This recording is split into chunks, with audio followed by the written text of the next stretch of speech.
दुर्वासा जी स्वर्ग से आ रहे थे और भगवान ने दुर्वासा जी के गले में अपना माला, नीलमणि वाला माला भगवान उतार के दुर्वासा जी के गले में डाल दिए थे। अब दुर्वासा जी चले जा रहे हैं और सामने से इंद्र भगवान हाथी पर चढ़ के आ रहे थे। दुर्वासा जी सोचे कि इंद्र ये देवता का स्वामी है, इस माला को हम इंद्र को दे देते हैं। और दुर्वासा जी ने उस माला को निकाला, इंद्र के गले में डाल दी और चलने लगे। थोड़ी देर जब दुर्वासा जी गए तो सोचे कि जरा पीछे घूम के देखते हैं ये माला इंद्र के गले में कैसी लग रही है। इंद्र ने उस माला को निकाला कि भगवान के गले का माला दुर्वासा जी के गले में गया और ये जूठा माला मेरे गले में, इस माला को मैं नहीं पहनूंगा। हाथी के गले में इंद्र पहना दिया और हाथी ने उस माले को निकाला और अपने पैर से उस माले को रोंद करके तोड़ दिया और दुर्वासा की नजर पड़ गई।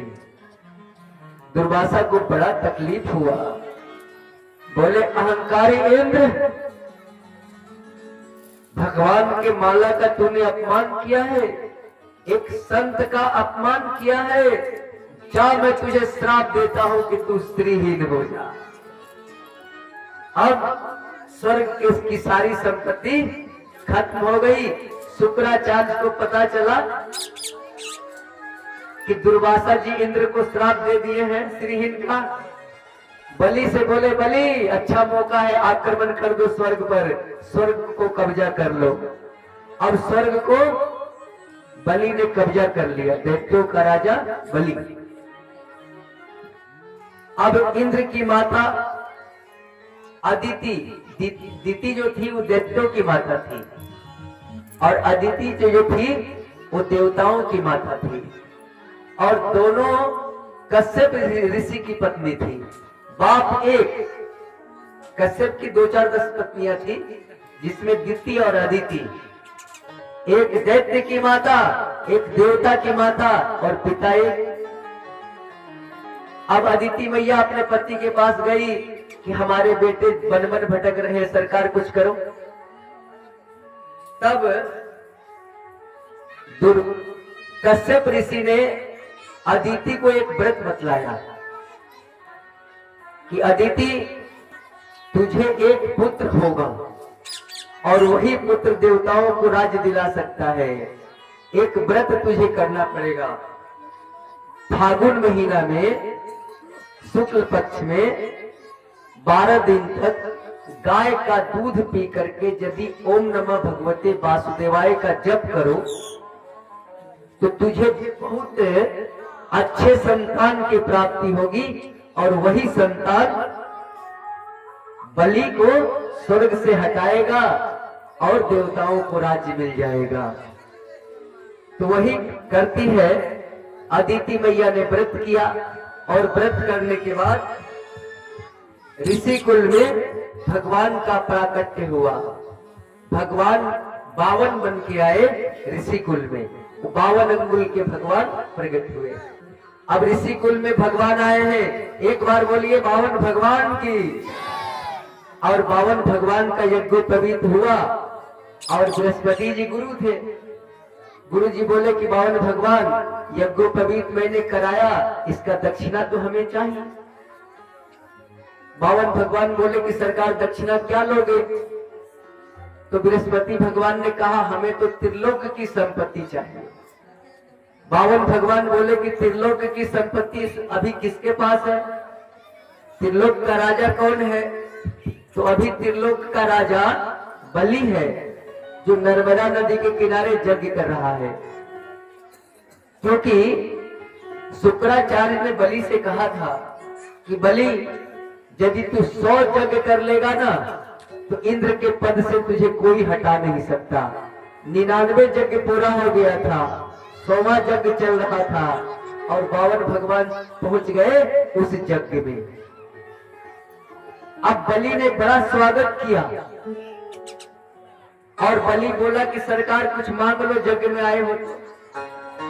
तो 52 भगवान बोले कि अरे बलि, हमें 3 पग जमीन चाहिए, मात्र 3 डेग जमीन। बलि बोले कि मांगे भी तो क्या मांगे। बलि के पास जो एक बार हाथ फैलाता, पूरे जिंदगी में हाथ नहीं फैलाना पड़ता। अरे मांगना है तो कुछ अधिक मांग लो। बोले कि नाना, ब्राह्मण को संतोषी होना चाहिए। जब मेरा काम 3 डेग से चल जाएगा तो हम ज्यादा क्यों नहीं लेंगे। तो बलि ने कहा कि सरकार, जहां पर 3 डेग लेना है ले लो। भगवान बोले ऐसे कैसे होगा, पहले संकल्प करो, 3 डेग का संकल्प करो।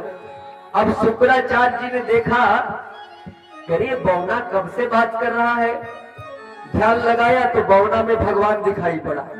शुक्राचार्य दौड़े दौड़े आ गए, खबरदार बलि, ये बौना नहीं है, ये नारायण है, 1 डेग में समूचा नाप लेगा, इसे कभी मत देना। अब बलि ने कहा कि गुरुजी, संकल्प करना ना करना वो तो अलग की बात है, लेकिन मैंने तो मन से 3 डेग दे दिया है। अब ऊपर से संकल्प हो या ना हो। गुस्सा करके शुक्राचार्य चले गए कि यदि तू इसको दे देगा तो कंगाल बन जाएगा। बलि बोले कि यदि ये बौना होगा तो 3 डेग लेके जाएगा। अब भगवान होंगे तो दुनिया याद रखेगी कि जिस भगवान से सब मांगता है उस भगवान को बलि ने दिया है। बलि का हाथ ऊपर है और भगवान का हाथ नीचे है। हमारे तो दोनों हाथ में लड्डू है। गुरुजी रूठ के चले गए और जो ही बलि ने संकल्प किया, भगवान ने विकराल रूप बनाया और 2 डेग में समूचा नाप लिया, आकाश पाताल। बोले कि तीसरा डेग कहां रखे, और तीसरा डेग रखने के लिए कुछ था नहीं। तो गरुड़ को बोला कि गरुड़ फांस में बलि को बांध दो। बलि बांधा चला गया। बलि बोला, सरकार क्यों बांध रहे हो, क्यों, तूने अभी एक पग हमें दिया नहीं। बोले कि सरकार ये बताओ कि धन बड़ा है कि धनवान। तो भगवान बोले धनवान बड़ा। तो अभी तक तो मेरा धन लिया है, धनवान तो यहाँ है, इसलिए अपना तीसरा पग मेरे माथे पर रख के हमें भी ले लो।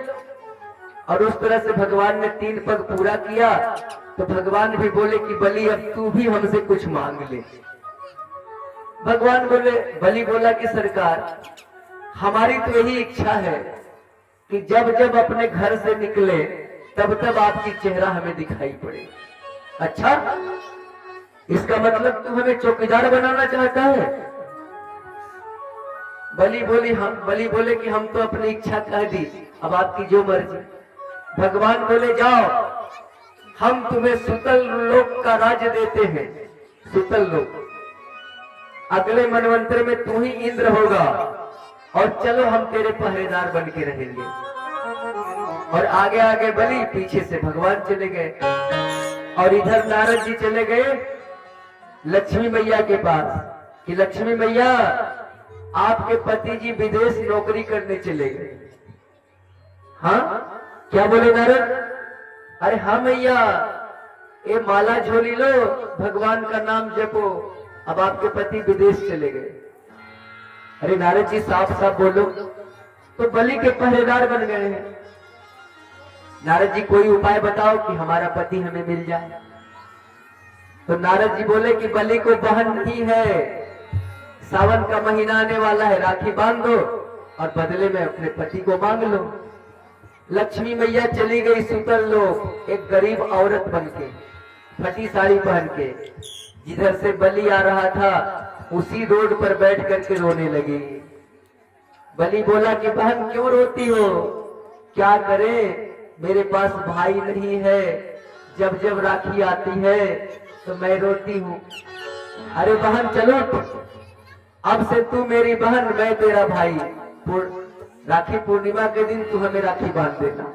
आगे आगे बलि, पीछे पीछे लक्ष्मी मैया। अब दरवाजे पर भगवान पहरेदार।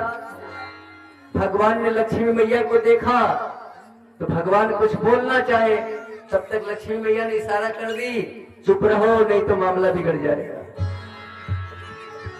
अब लक्ष्मी मैया अंदर चली गई। राखी का दिन आया, बलि को राखी बांधी लक्ष्मी मैया। बलि बोला कि बहन मांग ले, क्या चाहिए? तो लक्ष्मी मैया बोली कि भैया पहले संकल्प करो तब मांगेंगे। बलि सतर्क हो गए, बोली करे बहन संकल्प के चक्कर में हमें मत डाल, अभी अभी संकल्प के चक्कर में हम पड़ के आए। अच्छा भैया ये बता, जो मांगूंगी मिलेगा? हाँ वचन देता हूं, मांगो। तो भैया हमारे पास सब कुछ है, सब कुछ, एक चौकीदार नहीं है दरवाजा पर रहने वाला, अपने चौकीदार को दे दो, अपने पहरेदार को दे दो।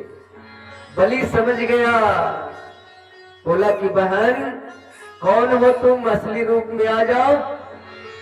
अब तो लक्ष्मी मैया शर्मा गई और अपने असली रूप में आ गई।